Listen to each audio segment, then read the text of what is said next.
Iwatu iman rahimahumullah, ayat tersebut ya pada surat Hud ya ayat 118 119 ya menunjukkan ya bahwa perbedaan di antara ya, manusia adalah suatu ketetapan Allah ya.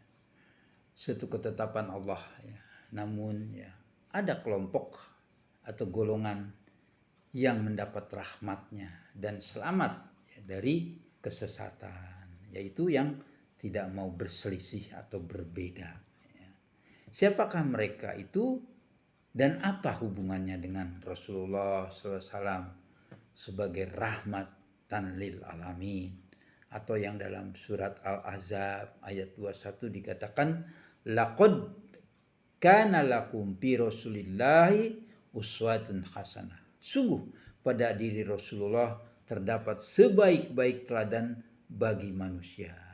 Iwat iman rahimahumullah, sebelum lebih jauh dengan perselisihan karena ingin beda tadi ya dalam tanda petik ya, kita simak dahulu ya beberapa ayat di dalam Al-Quran dan hadis yang menegaskan ya, bahwa manusia diciptakan dengan akal, pemikiran dan kecenderungan yang memang ingin beda ya. Sehingga perbedaan pendapat di antara manusia adalah bagian yang boleh dikatakan semacam ya, semacam sunatullah ya.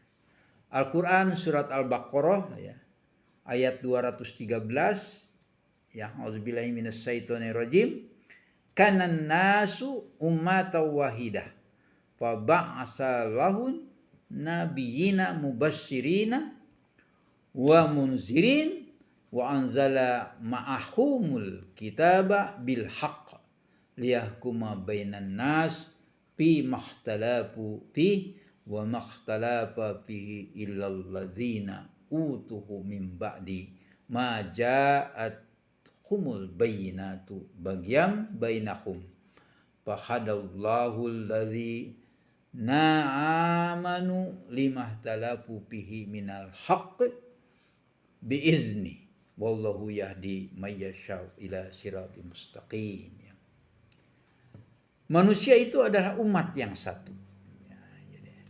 Setelah timbul perselisihan ya, maka Allah mengutus ya, para nabi sebagai pemberi kabar gembira dan peringatan, dan Allah menurunkan bersama mereka nabi-nabi itu kitab dengan kebenaran untuk memberi keputusan di antara manusia mengenai perkara yang mereka perselisihkan ya. Dalam ayat yang lain ya Allah katakan bahwa setiap manusia akan menghadap Allah sendiri-sendiri ya.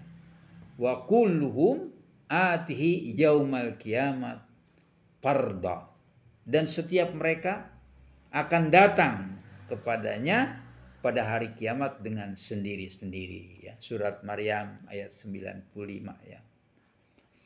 Ya, ayat ini ibarat iman rahimahullah menegaskan bahwa manusia akan menghadap Allah Subhanahu wa taala tanpa teman, tanpa keluarga atau orang-orang yang mungkin dulu mereka andalkan ketika hidup di dunia ya.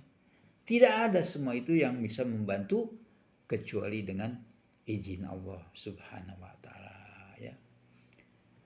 Surat Al-An'am ayat 94 dikatakan ya, walaqad ji'tumuna furada kama khalaqnakum awwala marad, dan sungguh kamu datang kepada kami nanti sendiri-sendiri sebagaimana kami menciptakan kamu pertama kali ya.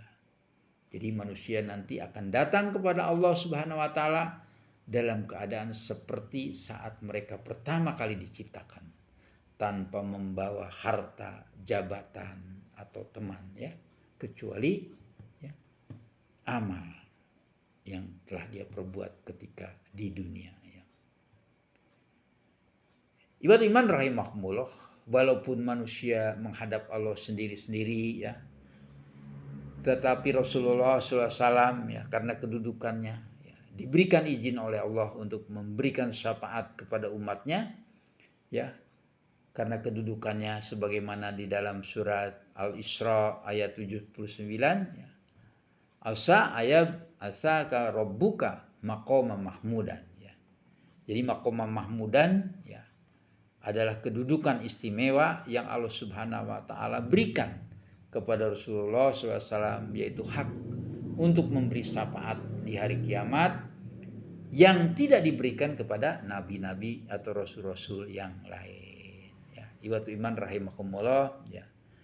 Hadis tentang syafaat Rasulullah SAW terdapat pada riwayat Bukhari Muslim, di mana Rasulullah SAW bersabda, ya, nanti setiap nabi akan memiliki doa yang mustajab, kata Rasulullah. Dan aku menyimpan doaku sebagai syafaat bagi umatku di hari kiamat. Hadis riwayat Bukhari Muslim. Ibadu iman rahimahumullah, Rasulullah SAW akan memohon kepada Allah nantinya agar umatnya yang berdosa mendapatkan ampunan, ya. Namun ibadu iman rahimahumullah, syafaat ini tentu ya hanya berlaku bagi orang-orang yang tetap dalam keimanan kepada Allah dan taat kepada Rasulullah SAW, ya. Nanti waktu iman rahimahumullah dalam hadis syafaat kubro, syafaat yang agung, ya, misalnya digambarkan bagaimana ya manusia pada hari kiamat mengalami ketakutan luar biasa dan mencari pertolongan kepada para nabi. Tetapi semua nabi ketika itu tidak bisa memberikan pertolongan atau syafaat kecuali Rasulullah SAW, ya. Kisah huru hara di hari kiamat dan syafaat agung, ya, diriwayatkan dalam hadis yang panjang dari hadis riwayat Bukhari dan Muslim, ya. Rasulullah SAW bersabda bahwa di hari kiamat nanti manusia akan dalam keadaan ketakutan luar biasa. Mereka ingin segera dihisab dan mencari syafaat agar Allah segera memulai pengadilannya. Mereka akan mendatangi para nabi satu persatu, tetapi setiap nabi menolak karena merasa tidak pantas untuk memberikan syafaat, ya. Mereka datang kepada Nabi alaihissalam, ke Nabi Nuh alaihissalam, Nabi Ibrahim alaihissalam, Nabi Musa alaihissalam, Nabi Isa alaihissalam. Semuanya menolak hingga akhirnya ke Nabi Muhammad sallallahu alaihi wasallam dan berkata, "Wahai Muhammad, engkau adalah penutup para nabi dan manusia paling mulia. Tolong mintakan syafaat untuk kami." Ya. Maka Rasulullah SAW bersabda, ya, dalam satu hadis, aku yang akan memberikan syafaat, ya. Kemudian Rasulullah bersujud di hadapan arsy Allah dan memujinya dengan pujian yang belum pernah diucapkan oleh siapapun. Allah lalu berfirman, "Wahai Muhammad, angkat kepalamu, mintalah, maka akan diberikan. Berilah syafaat, maka syafaatmu diterima." Ya. Lalu Rasulullah SAW memohon syafaat untuk umatnya dan Allah mengabulkan permohonannya. Ya, iwat iman rahimahumullah, hadis ini diriwayatkan dalam Sahih Bukhari nomor 4476, ya, dan Sahih Muslim nomor 193. Barakallahu li wa lakum.